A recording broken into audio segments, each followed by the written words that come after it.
and on we'll go through the wastelands. Cabinet approves national education policy 2020। जब से हमारे देश में इस नई राष्ट्रीय शिक्षा नीति की घोषणा की गई है, बहुत सारे लोगों के मन में ये क्यूरियोसिटी बना हुआ है कि आखिर क्या बदलाव किए गए हैं हमारी शिक्षा प्रणाली में। जो हमारी नई शिक्षा नीति है वो किस तरीके से बच्चों पर असर डालेगी, आखिर अब बच्चों के सीखने का तरीका क्या होगा। तो चलिए हम शुरू करते हैं कि अब हमारे देश के बच्चे कैसे सीखेंगे। तो जो इस बार की हमारी जो एजुकेशन पॉलिसी है उसमें बहुत ज़्यादा फोकस किया गया है स्कूल एजुकेशन पर, कि आखिर स्कूल जो एजुकेशन प्रोवाइड कराएगी बच्चों को वो किस तरीके का होगा। तो इसे ढंग से समझने के लिए पहले ये देखना होगा कि हमारा अभी का जो एकेडमिक स्ट्रक्चर है जो आज तक चलता आ रहा है वो क्या था। तो वो 10+2 था, जो कि आप सबको पता है। और जो हमारा न्यू एकेडमिक स्ट्रक्चर है उसमें करिकुलर स्ट्रक्चर को इसके लिए जो स्कूल एजुकेशन में दिया जाएगा उसको 5+3+3+4 के पैटर्न पे दिया जाएगा। जो सबसे पहला 5 है उसको फाउंडेशनल कहा जाएगा और उसमें भी 3+2 ईयर्स है। और ये जो 3 ईयर्स है वो या तो आंगनबाड़ी में पढ़ाई होगी या फिर अगर कोई बच्चा प्राइवेट स्कूल में पढ़ रहा है तो वो प्री स्कूल कहते हैं उसमें पढ़ लेगा वो, या फिर बाल वाटिका करके जो होता है बच्चों के लिए बना हुआ उसमें वो पढ़ेगा। और ये जो अगला 2 ईयर्स है इसमें 6 से 8 साल के बच्चे पढ़ेंगे जो क्लास 1 और क्लास 2 में पढ़ेंगे। तो इस तरीके से हमारा फर्स्ट जो है 5 ईयर्स वाला फाउंडेशनल स्टेज ख़त्म हो गया। इसमें आखिर पढ़ाई क्या होगी, तो बच्चों के खेलने कूदने से लेकर के एक्टिविटी के आधार पर जो भी सिखाया जा सकता है बच्चों को वो सब चीज़ें सिखाई जाएंगी। जो सेकंड स्टेज है हमारा उसको कहेंगे प्रिपरेटरी स्टेज। इसमें बच्चे क्लासरूम लर्निंग करने लग जाएंगे और इसमें क्लास 3, 4 और 5 तक के बच्चे पढ़ेंगे जो कि लगभग 8 से 11 साल तक के होते हैं। इसमें सबसे बड़ी बात क्या है कि क्लास 5 तक जो हमारे पढ़ाने के लिए जो मीडियम ऑफ इंस्ट्रक्शन होगा, यानी कि जो लैंग्वेज होगा वो लोकल लैंग्वेज होगा। इससे फ़ायदा क्या होने वाला है कि बहुत सारे स्कूलों में जो आजकल अलग अलग भाषाएं जैसे कि अंग्रेजी या फिर कोई अलग भाषा थोपी जा रही है तो उस पर थोड़ा लगाम लग पाएगा और बच्चे शुरू से ही पढ़ाई के साथ खुद को अटैच कर पाएंगे। थर्ड है मिडिल स्टेज, जो कि सबसे ज़्यादा ध्यान देने वाली बात है। इसमें क्लास 6, 7 और 8 के बच्चे पढ़ेंगे जो कि लगभग 11 से 14 साल तक के बच्चे होते हैं। और इस तरीके का हमारी कंट्री में पहली बार इंट्रोड्यूस किया गया है जिसमें कि एक्सपीरियंशियल लर्निंग पर भी जोर दिया जाए। क्या है कि आज तक अगर बच्चे साइंस या फिर मैथमेटिक्स, आर्ट्स, सोशल साइंस पढ़ रहे हैं तो बस उसको एज ए सब्जेक्ट पढ़ लेते हैं, फील नहीं कर पाते। तो इन चीज़ों को बच्चों को फील देने के लिए इंटर्नशिप की व्यवस्था करी गई है क्लास 6 से। अब गवर्नमेंट की तरफ से टोटल क्लैरिफिकेशन तो अभी तक आया नहीं है कि किन किन जगहों पर बच्चों को इंटर्नशिप करना पड़ेगा, लेकिन बस इतना बताया गया है कि 10 डेज़ के लिए इंटर्नशिप करना होगा बच्चों को और उसका एक सर्टिफिकेट भी बनवाना होगा। अब इसको एग्जाम्पल के थ्रू मैं एक समझाना चाहता हूँ। जैसे कि अब मान लीजिए कि किसी बच्चे को इलेक्ट्रिसिटी में इंटरेस्ट है, तो वो तो सिर्फ किताब पढ़ता है, रियल लाइफ में तो उसको देख और फील कर नहीं पाता है। तो उसको इंटर्नशिप के ज़रिए वो क्लियर किया जाएगा। बच्चा जा करके किसी भी ऑथराइज्ड इलेक्ट्रिसिटी के शोरूम से या फिर किसी आउटलेट से जा कर के वहाँ पे रहेगा कुछ दिन तक, देखेगा कि किस तरीके से वहाँ पे काम होता है, कौन कौन सी चीज़ें किस तरीके से ठीक करी जाती हैं वगैरह, और उसी का एक उसको सर्टिफिकेट लेना होगा। सीधी भाषा में एजुकेशन अब हमारे रियल लाइफ में उतर करके आएगा, किताब से बाहर निकल के आएगा। फोर्थ है सेकेंडरी स्टेज। अभी तक जो हमारा एकेडमिक स्ट्रक्चर एग्जिस्टिंग था उसमें क्या था कि 10+2 की व्यवस्था थी। तो 10th क्लास को सेकेंडरी कहा जाता था और जो +2 है उसको हायर सेकेंडरी या फिर सीनियर सेकेंडरी कहा जाता था। लेकिन अब क्लास 9, 10, 11, 12 को एक ही सेक्शन में रखा गया है और उसको कहा गया है सेकेंडरी स्टेज। इसमें नॉर्मली 14 से 18 साल तक के बच्चे होते हैं और ये मल्टी डिसिप्लिनरी होगा। क्या है कि पहले 10th क्लास के बाद से चूज़ करना पड़ जाता था बच्चों को कि आप साइंस स्ट्रीम लीजिए या फिर कॉमर्स लीजिए या फिर आर्ट्स लीजिए, और सब्जेक्ट जो है ना काफ़ी अलग होते थे। अगर आप फिज़िक्स से या फिर केमिस्ट्री पढ़ रहे हैं और तो उसके साथ आप मैथ्स या बायोलॉजी पढ़ेंगे, आपको अगर हिस्ट्री पढ़ने की इच्छा है तो आप नहीं पढ़ सकते हैं। लेकिन अब ऐसा नहीं होगा, ये मल्टी डिसिप्लिनरी हो जाएगा। इसमें जो है ना क्रिटिकल थिंकिंग एबिलिटी बच्चों का ज़्यादा उभर के सामने आ पाएगा। चॉइस ऑफ सब्जेक्ट बच्चों के सामने बहुत होंगे। अगर कोई बच्चा चाहता है कि वो मैथ्स भी पढ़े और हिस्ट्री भी पढ़े तो वो पढ़ सकता है, क्लास 11th और 12th में भी। अगर कोई बच्चा चाहता है कि वो इकोनॉमिक्स पढ़े और उसके साथ साथ पॉलिटिकल साइंस पढ़े तो वो शायद पढ़ सकता है। अभी गवर्नमेंट की तरफ से क्लैरिफिकेशन आना बाकी है, पूल सब्जेक्ट्स का आना बाकी है कि किस पूल में कौन कौन से सब्जेक्ट्स इंक्लूड किए जाएंगे। उनके पास चॉइस ऑफ सब्जेक्ट जो है ना अब पहले से बहुत ज़्यादा दिया जाएगा। और ये जो साइंस, कॉमर्स और आर्ट्स स्ट्रीम के बीच में जो पूरब पश्चिम का डिफरेंस हुआ करता था, अब ये नहीं रहेगा। बच्चे अपने हिसाब से कुछ भी पढ़ सकेंगे। अब हम देखते हैं कि जो हमारी राष्ट्रीय शिक्षा नीति में बच्चों के अर्ली एजुकेशन पर ध्यान दिया गया है, उस टाइम की एजुकेशन जिसमें बच्चों का माइंड फॉर्म हो रहा होता है, तो उसमें क्या क्या डेवलप हो पाएगा बच्चों के माइंड में। तो उनके अंदर क्यूरियोसिटी डेवलप हो पाएगा, किसी चीज़ को जानने की उत्सुकता बढ़ पाएगी, क्योंकि जैसा कि हमने बताया स्कूल और किताब की दुनिया से बाहर निकल के बच्चे रियल लाइफ में चीज़ों को जाकर देखेंगे। उनके अंदर लॉजिकल थिंकिंग डेवलप हो पाएगा, प्रॉब्लम को सॉल्व करने की क्षमता डेवलप हो पाएगी, आर्ट्स, क्राफ्ट एंड म्यूज़िक की भी समझ होगी। बच्चों का जो है रिलेशन नेचर से ज़्यादा बेहतर बन पाएगा।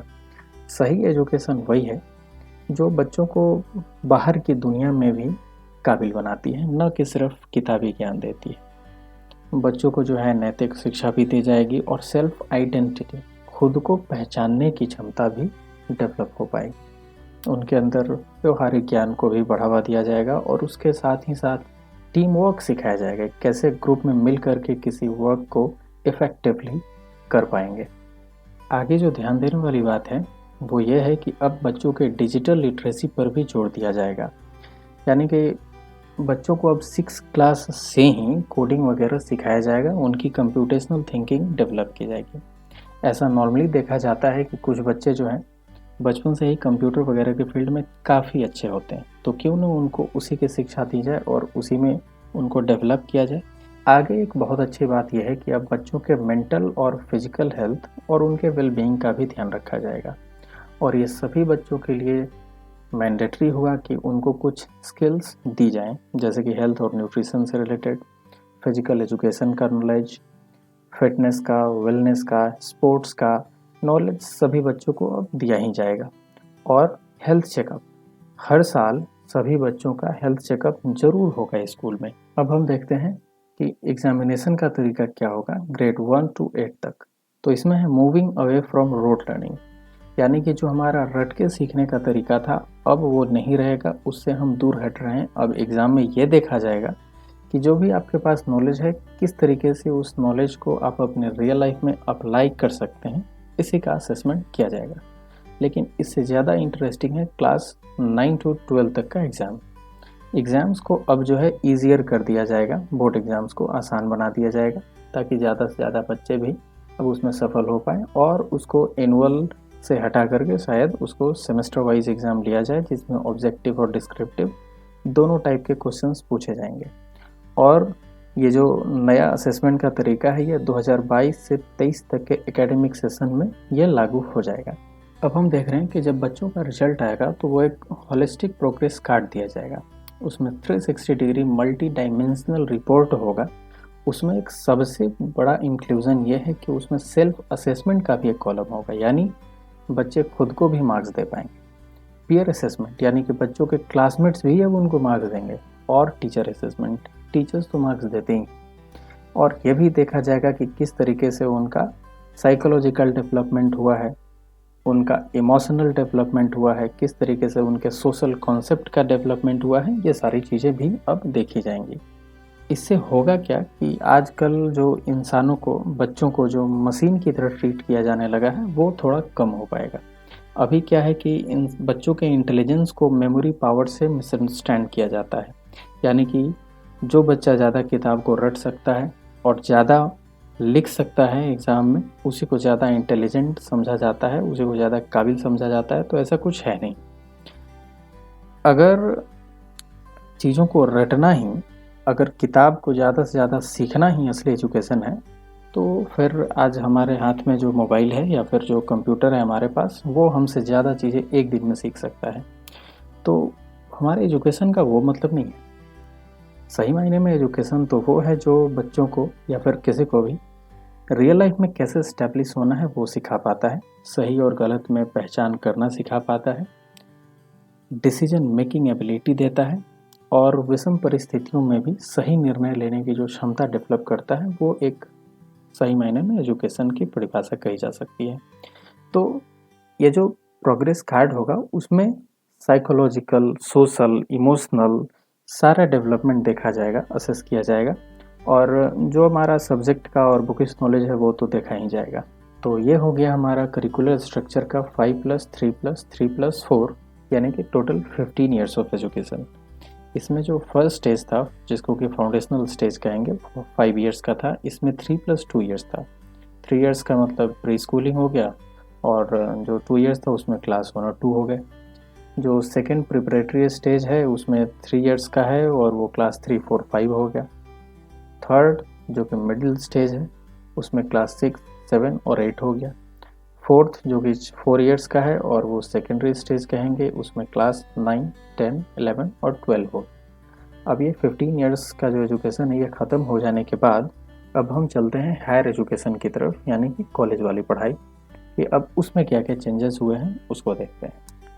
लेकिन उससे पहले हम ये देख लेते हैं कि जो इन स्कूल्स में पढ़ाने वाले टीचर्स होंगे वो कैसे होंगे।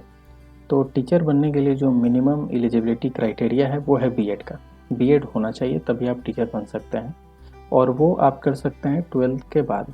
अगर आपने 12th क्लियर कर लिया है तो 4 ईयर का इंटीग्रेटेड कोर्स करना होगा जिससे कि आपको बीएड की डिग्री मिलेगी और फिर आप टीचर बन सकते हैं। अगर आपने ग्रेजुएशन डिग्री किया हुआ है 3 ईयर कोर्स तो फिर आपके लिए बीएड डिग्री जो है वो 2 ईयर्स की हो जाएगी। लेकिन अगर आपने मास्टर्स ऑलरेडी किया हुआ है तो फिर आपके लिए जो बीएड है वो 1 ईयर का हो जाएगा। अब चलते हैं हम हायर एजुकेशन की तरफ। तो सबसे बड़ी बात यह है कि higher education curriculum to have flexibility of subjects. इस तरीके से क्लास 11th और 12th में फ्लेक्सिबिलिटी ऑफ सब्जेक्ट्स था, उसी तरीके से अब हायर एजुकेशन में भी वैसा ही होगा। यानी कि अब आपके पास सब्जेक्ट के चॉइसेस इसमें भी ज़्यादा होंगे, आप अपने चॉइस के सब्जेक्ट्स पढ़ पाएंगे। और उससे भी बड़ी बात है कि ग्रेजुएशन जिस तरीके से पहले हुआ करता था अब उस तरीके का नहीं होगा। यहाँ पे तो खैर लिखा हुआ नहीं है, मैं बस बता रहा हूँ, आप ध्यान से सुनिएगा। अभी तक क्या था कि ग्रेजुएशन जो है वो 3 ईयर का कोर्स हुआ करता था नॉर्मली, लेकिन अब कॉलेजेस में 3 ईयर या फिर 4 ईयर का कोर्स होगा। तो जो 3 ईयर या फिर 4 ईयर का कोर्स होगा वो किस तरीके से फंक्शन करेगा उसको समझिए। उसमें भी क्या है कि मल्टीपल एंट्री या फिर एग्जिट अलाउ किया जाएगा अप्रोप्रिएट सर्टिफिकेट से। मतलब क्या है कि अगर 3 ईयर का ग्रेजुएशन का कोर्स है और आपने फर्स्ट ईयर पढ़ा और उसके बाद आपने किसी खास वजह से कॉलेज छोड़ दिया या फिर आप अपनी पढ़ाई आपने छोड़ दी, तो उसमें आपको ग्रेजुएशन की डिग्री नहीं मिलती थी, कुछ भी डिग्री आपको नहीं मिलती थी। लेकिन अब ये होगा कि अगर आपने फर्स्ट ईयर ही सिर्फ पढ़ के छोड़ दिया है तो आपको एक सर्टिफिकेट मिलेगा। जो भी सब्जेक्ट आप पढ़ रहे थे तो certificate in that particular subject आपको एक दिया जाएगा। लेकिन अगर आपने ग्रेजुएशन पढ़ते हुए 2 साल करके आप अपनी पढ़ाई आप छोड़ते हैं तो फिर उसके बाद भी आपको एक सर्टिफिकेट दिया जाएगा और वो होगा diploma in that particular subject. अगर आप 3 साल पढ़ाई करके छोड़ते हैं तो फिर अच्छी बात है, आपको ग्रेजुएशन की डिग्री मिल गई। लेकिन अगर आप एक्स्ट्रा पढ़ना चाहते हैं तो फिर आप 4 ईयर का ग्रेजुएशन का डिग्री चूज़ कर सकते हैं जिसमें कि 4th ईयर जो है वो एक रिसर्च टाइप का होगा। और जब आप ये खास 4 ईयर वाला जब आप ग्रेजुएशन का डिग्री लेंगे तो फिर आप एलिजिबल हो पाएंगे कि आप डायरेक्ट पीएचडी के लिए आप अप्लाई कर पाओ, ये होगा। तो ये एक अच्छी चीज़ हो गई। अब मल्टीपल एंट्री या फिर एग्जिट हो जाएगा। अब बच्चे कभी भी अपना कॉलेज छोड़ भी सकते हैं, फर्स्ट ईयर, सेकेंड ईयर या फिर थर्ड ईयर करके, या फिर आप उसको कंटिन्यू भी कर सकते हैं। और उससे भी एक सबसे अच्छी चीज़ क्या है कि एकेडमिक बैंक ऑफ क्रेडिट बना जाएगा। एकेडमिक बैंक ऑफ क्रेडिट का क्या मतलब है? तो जिस तरीके से एक पर्सन का बैंक अकाउंट होता है और उसमें कुछ पैसे जमा होते हैं, उसी तरीके से एक कॉलेज का बैंक ऑफ क्रेडिट होगा जिसमें बच्चों का स्कोर जमा होगा। जैसे आपने अगर फर्स्ट ईयर की पढ़ाई करके आपने कॉलेज छोड़ दिया तो फर्स्ट ईयर का जो क्रेडिट है वो आपके बैंक में कॉलेज में जमा रहेगा। और जब आप सेकेंड ईयर से पढ़ाई करने के लिए आते हो तो फिर फर्स्ट ईयर का क्रेडिट जो है वो आपका रहेगा और अब अपनी सेकेंड ईयर से आप पढ़ाई चालू करो। जब आपका फाइनल रिजल्ट मिलेगा तो फर्स्ट ईयर को और फिर जो आपने बाद में सेकेंड ईयर पढ़ा उन सबको मिला करके दिया जाएगा। आगे ये है कि GER हायर एजुकेशन में 50% के आसपास बढ़ाया जाएगा 2035 तक। मतलब ये है कि ग्रॉस एनरोलमेंट रेशियो बढ़ जाएगा लगभग 50% के आसपास और 3.5 करोड़ सीट्स भी ऐड किए जाएंगे हायर एजुकेशन में। सीधी भाषा में कही जाए तो बात यह है कि जो हायर एजुकेशनल इंस्टीट्यूट्स हैं वो अब मल्टी डिसिप्लिनरी हो जाएंगे। जैसे कि जो IITs हैं या फिर IIMs हैं वो आज सिंगल स्ट्रीम इंस्टीट्यूशंस हैं, लेकिन अब वो धीरे धीरे सिंगल स्ट्रीम इंस्टीट्यूशंस नहीं रहेंगे, वो मल्टी डिसिप्लिनरी हो जाएंगे। वो अब हर सब्जेक्ट की पढ़ाई देना शुरू करेंगे। जैसे कि जो IITs हैं वो भी अब कुछ दिनों के बाद आर्ट्स कॉमर्स वगैरह चीज़ें वो पढ़ाना शुरू करेंगे। तो ये एक काफ़ी अच्छी चीज़ है।